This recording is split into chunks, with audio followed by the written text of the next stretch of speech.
Sometimes silence isn't peace, it's control. They say silence is golden, a peaceful retreat, a moment of calm in a chaotic world. But what if that silence isn't a gift? What if it's a weapon? What if the quiet that descends upon you is not an absence of noise, but the presence of something far more sinister? It's a carefully constructed void, designed not for peace, but for power. This is the silence that doesn't soothe. It suffocates.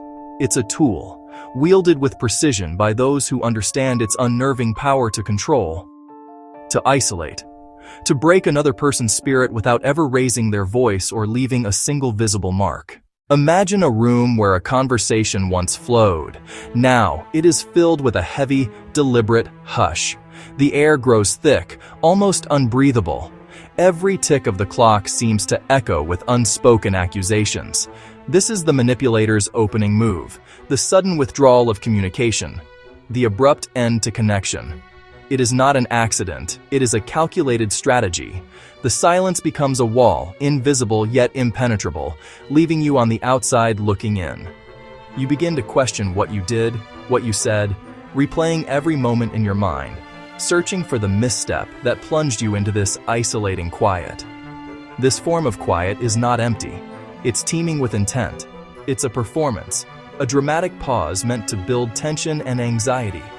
The manipulator watches from the other side of this invisible barrier, observing your reaction. They see you flinch.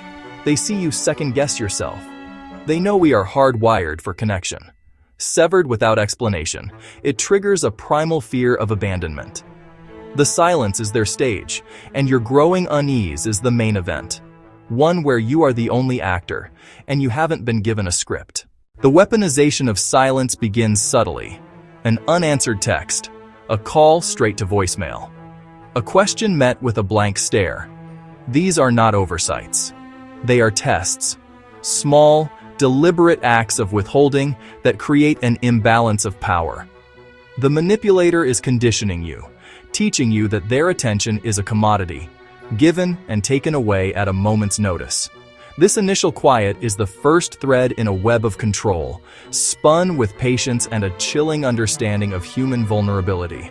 The manipulator is an architect of emotional distance. They build structures of silence, a landscape of absence where intimacy once thrived. Think of an empty room, a boarded-up window.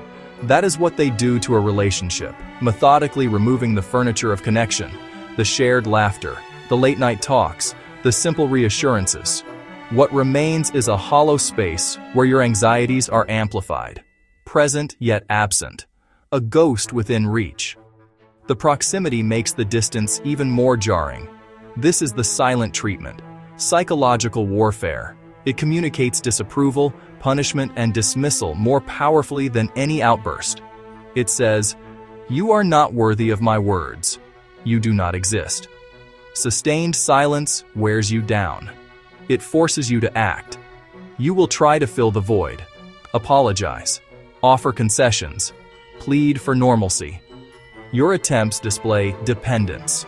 You negotiate your own surrender, ceding control of your emotional climate. Their motive is dominance. Avoiding accountability, they become gatekeeper of connection, superior to your inferiority, until silence rules your well-being. Recognizing this pattern is the first, most crucial step toward liberation. You must learn to see the silence not as a reflection of your own failings, but as a deliberate tactic of control. It is a choice they are making. It is a tool they are using against you. This realization is like turning on a light. The shadows retreat, and the architecture of their manipulation is laid bare.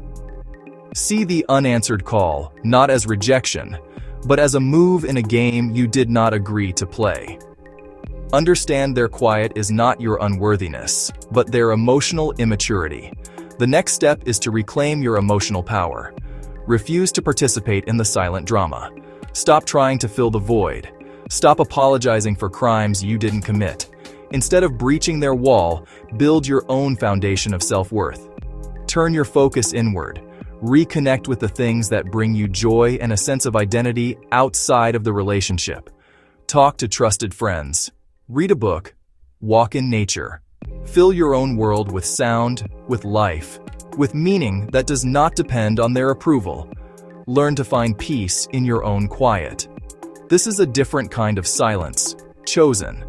The silence of self-reflection, the silence of strength. Your value is not another's attention. Set boundaries. You can say, "I will not participate in silent treatment." When you are ready to communicate respectfully, I am here to listen.